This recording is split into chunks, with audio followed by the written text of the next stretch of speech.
I'm joined now by Pamela Alderman and Jill Hinton-Wolf. Ladies, thank you so much for being here. You are both very involved, founder of Healing in Arts, a nonprofit group here in the Grand Rapids community that's helping vulnerable populations through a variety of different arts. This is a really cool organization. I'm so glad you're both here with us to talk about this. Pamela, I'll start with you. You started this from the ground up. What was the motivation here, and what is the organization all about for anyone who hasn't heard of it? So it's interesting. Out of my first year of Art Prize, it's a large art event here in Grand Rapids, Michigan. I did the first 10 years and I was a finalist several times. And a business associate said you should start a nonprofit because of the tremendous response to your work. So we started Healing in Arts in 2016. We've been in existence for 10 years. We create interactive art experiences that bring hope, care, and connection. It's basically healing through interactive art. I love that. And you have so many different programs, and Jill, that's where you sort of come in, is you've been involved in some of these programs and are part of this great organization. Tell us a little bit about how you fit into this great program. Sure. I'm an Army veteran. I served from 1995 to 1998. And I've never really thought of myself as an artist. In fact, my guess is most veterans, we don't really think of ourselves as artists. But art is this really great way to not only share an experience of what it was like to be a military veteran, but sort of process through some of the stuff that we don't really get a chance to do otherwise. Yeah, and Pamela, on that note, veterans is a big group of people that you work with. Thank you so much for your service as well. I should have started with that. Working with populations like veterans, I know you have other groups that you help as well. Why those groups that sometimes, may be known as a vulnerable population? Yeah, we like to think of them as maybe populations that are overlooked. And so veterans, maybe they're struggling with PTSD, maybe veteran homelessness or military sexual trauma. We work with incarcerated teens, maybe children on the autism spectrum, as well as refugees and other groups.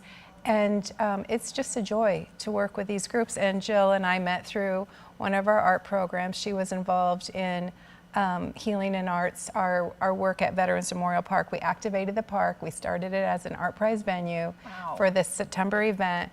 And then Jill actually had an art entry. Wow, super cool. What an awesome way to, help people work through maybe whatever they've been through, but also in a way where they're creating something and getting to be creative and inspired through that process. I know you have one project in particular that you guys work on that has to do with Art Prize that you wanted to talk about today.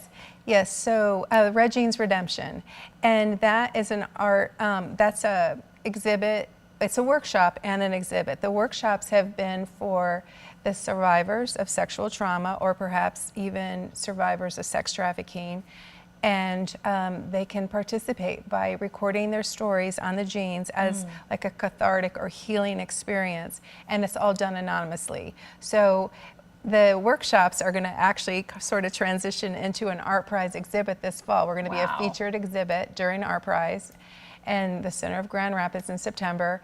And so it's like an awareness for the public to understand just what people have been through. And it's also a healing exercise for those that have participated, but I think for the viewer too, because they can probably relate. So people have written these stories on the jeans and just beautiful artwork. It's incredible. They're not even artists and their artwork is incredible. Yeah, and that was some of the video that was playing a moment ago, guys. If we can play that again, was just some video you sent along of that work so far. Jill, in being a part of this organization, what has your experience been and what you've gotten out of it and using art in this way?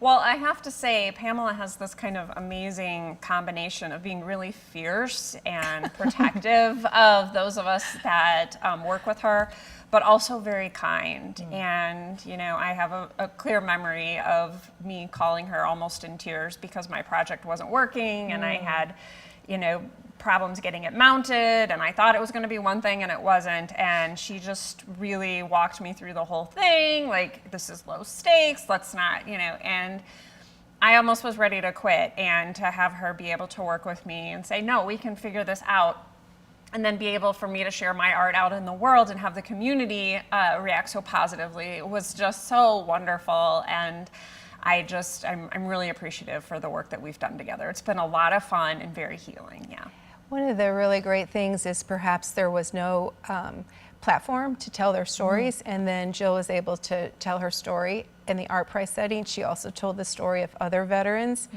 and that gives, expands that platform. And so that's a really great way to connect with the audience, because the veterans often feel a disconnect, but when they share their art and their stories, and the audience comes and they're so appreciative, then there's just this healing that happens on so many levels. Yeah, and so much connection, I'm sure, in the different people that get involved. For anyone who's watching right now and hearing about this and is so interested and wants to be a part of it, wants to do some of the things that Jill has done, how can they get involved? What sorts of, how does this work for people who are interested? So they could contact us through our Facebook page or our Instagram page, or through our website, and that's at healingandarts.org.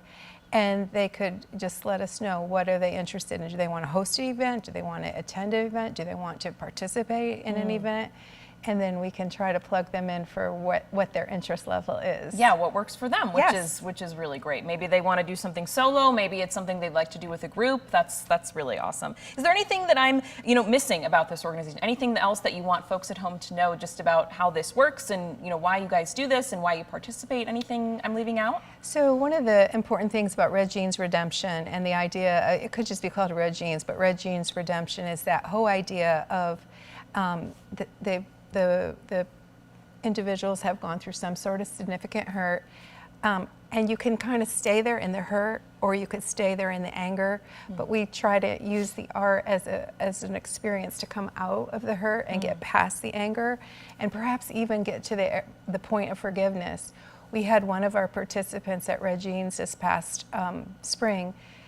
The participant said that they were abused as a child, and the whole life this person never bought themselves new clothes because they thought, I'm not worthy of new clothes. But at this art event where they were doing the Red Jeans, they realized it was like a breakthrough. And so they were worthy. I mean, they did have worthy. That one event back in the childhood doesn't have to define them. Yeah. And so now this person is one of our big donators of the Red Jeans. That is Always awesome. taking Red Jeans and leaving them on my front porch. It's very, very exciting to see. To see that growth, I'm Yes. sure, is just incredible. Yes. Absolutely. Ladies, thank you so much for being here and talking about this. And, hopefully someone at home hears all about this and wants to get involved or knows someone who could really benefit from the work that you guys do. I really appreciate you both being here on Evening Plus. And we will have Julia. information on the organization up on our website later this evening as well. We're going to take just a brief break.